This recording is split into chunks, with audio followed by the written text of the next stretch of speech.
അസ്സലാമു അലൈക്കും വറഹ്മത്തുള്ളാഹി വബറകാതുഹു. നബി സല്ലല്ലാഹു അലൈഹി വസല്ലമ തങ്ങളുടെ പെൺകുട്ടികളിൽ മൂത്തതാണ് സൈനബ്.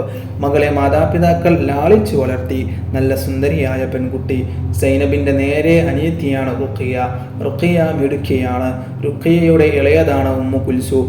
അവസാനം പ്രസവിച്ച മോളാണ് ഫാത്തിമ. ഫാത്തിമ ബിവി റളിയല്ലാഹു അൻഹ പിതാവിൻ്റെ തനിപ്പകർപ്പായിരുന്നു. എല്ലാവർക്കും പ്രിയപ്പെട്ട പൊന്നുമോളായിരുന്നു. ഖദീജ ബീവിയുടെ സഹോദരിയുടെ മകനായിരുന്നു അബുൽ ആസ് ഇബ്നു അംർ ഇബ്നു അബ്ദ് ഷംസ്. അബുൽ ആസ് പ്രസിദ്ധനായ വ്യാപാരിയായിരുന്നു. സമൂഹത്തിൽ ഉന്നത സ്ഥാനമുള്ളയാളാണ്. അബുൽ ആസ് വിവാഹാലോചനയുമായി വന്നു. സൈനബിനെ വിവാഹം ചെയ്യാൻ ആഗ്രഹിക്കുന്നു. ഖദീജ ബീവിയുടെ സഹോദരി പുത്രനല്ലേ, എല്ലാവർക്കും ഇഷ്ടമായി. വിവാഹ നിശ്ചയം നടന്നു. കബീലക്കാരെയും നാട്ടുകാരെയും ഒക്കെ ക്ഷണിച്ചു. നല്ല നിലയിൽ ആ വിവാഹം നടന്നു. സൈനബ് ഭർത്താവിൻ്റെ വീട്ടിലേക്ക് പോയി. അവിടെ സന്തോഷകരമായ ദാമ്പത്യ ജീവിതം നയിച്ചു. റുഖിയയുടെയും ഉമ്മു കുൽസൂമിൻ്റെയും നിക്കാഹ് കുട്ടിക്കാലത്ത് തന്നെ നടത്തിവെച്ചു. അബൂലഹബിൻ്റെ 2 പുത്രന്മാരായിരുന്നു ഉത്തുബയും ഉത്തൈബയും. അവർ റുഖിയയെയും ഉമ്മു കുൽസൂമിനെയും നിക്കാഹ് ചെയ്തു. അവസാനം പിറന്ന കൊച്ചുമോൾ മാതാപിതാക്കളുടെ ഓമനയായി വളർന്നു വന്നു. സമാധാനവും സന്തോഷവും നിറഞ്ഞ ദാമ്പത്യ ജീവിതമാണ് അൽ അമീനും ഖദീജ ബീവിയും നയിച്ചിരുന്നത്. 2 മക്കൾ മരണപ്പെട്ട വേദന അവരെ അലട്ടിക്കൊണ്ടിരുന്നു. എങ്കിലും പെൺമക്കളുടെ സാമീപ്യം അവർക്ക് ആശ്വാസം പകർന്നു. പെൺകുഞ്ഞുങ്ങൾ കടുത്ത അവഗണന അനുഭവിക്കുന്ന കാലം. അക്കാലത്തും ഖദീജയും ഭർത്താവും പെൺമക്കളെ ലാളിച്ചു വളർത്തുകയാണ് ചെയ്തത്. അവർക്ക് വേണ്ടത്ര സ്നേഹവും വാത്സല്യവും നൽകി. സൈനബിൻ്റെ വിവാഹം നടന്നപ്പോൾ അവർക്ക് വലിയ സന്തോഷമായിരുന്നു, ആശ്വാസവും. ഖദീജ ബീവി റളിയല്ലാഹു അൻഹയുടെ കൂടെ കുറേ അടിമകളുണ്ടായിരുന്നു. സെയ്ദ് ബിൻ ഹാരിസ് എന്ന പേരായ ബാലൻ അവരിൽ ഒരാളായിരുന്നു. ഖദീജ റളിയല്ലാഹു അൻഹ ആ ബാലനെ ഭർത്താവിന് സമ്മാനിച്ചു. അൽ അമീൻ കുട്ടിയെ അടിമത്തത്തിൽ നിന്നും സ്വതന്ത്രനാക്കി. സെയ്ദ് എൻ്റെ മോനാണ്, അൽ അമീൻ പ്രഖ്യാപിച്ചു. ഇത് സെയ്ദ് ബിൻ ഹാരിസ് അല്ല, ഇവൻ്റെ പേര് സെയ്ദ് ബിൻ മുഹമ്മദ് എന്നാവുന്നു. മുഹമ്മദിന് മകൻ സെയ്ദ്. നോക്കൂ, ഒരു മകനെ കിട്ടാനുള്ള മോഹം. ഖദീജ ബീബി റളിയല്ലാഹു അൻഹ പ്രസവിച്ച ആൺകുട്ടികൾ മരിച്ചു പോയപ്പോൾ ഒരു അടിമക്കുട്ടിയെ സ്വന്തം മകനായി വളർത്തുന്നു.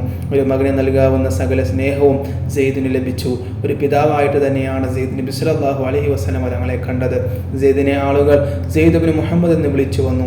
ഇസ്ലാമിലെ ദത്തവകാശ നിയമം വന്നപ്പോഴാണ് ഈ പേര് മാറിയത്.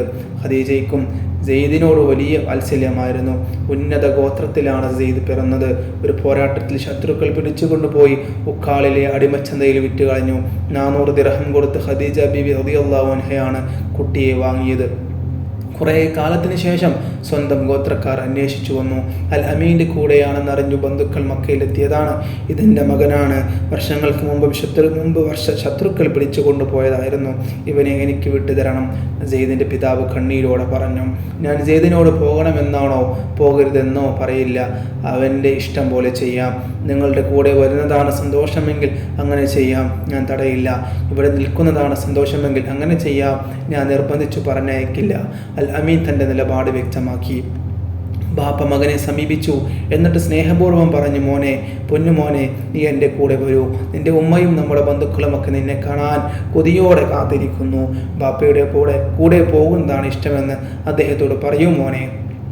ബാപ്പ, ഈ മനുഷ്യനോളം സ്നേഹമുള്ള ഒരാളും ഈ ദുനിയാവിലില്ല. ഈ മനുഷ്യനെ വിട്ടു പോരാൻ എനിക്കാവില്ല ബാപ്പ. സെയ്ദ് കരഞ്ഞുകൊണ്ട് പറഞ്ഞു. നിനക്കെന്ത് പറ്റിപ്പോയി കുട്ടി? നമ്മുടെ വീട്ടിലെ ജീവിതത്തെക്കാൾ ഇവിടുത്തെ അടിമത്തമാണോ നിനക്കിഷ്ടം? ബാപ്പയും മറ്റെല്ലാവർക്കും എപ്പോൾ വേണമെങ്കിലും ഇവിടെ വന്ന് എന്നെ കാണാമല്ലോ.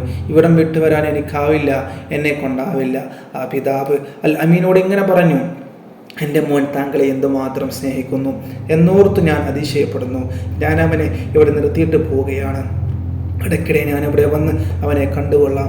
അതും പറഞ്ഞ് പിതാവ് മടങ്ങിപ്പോയി.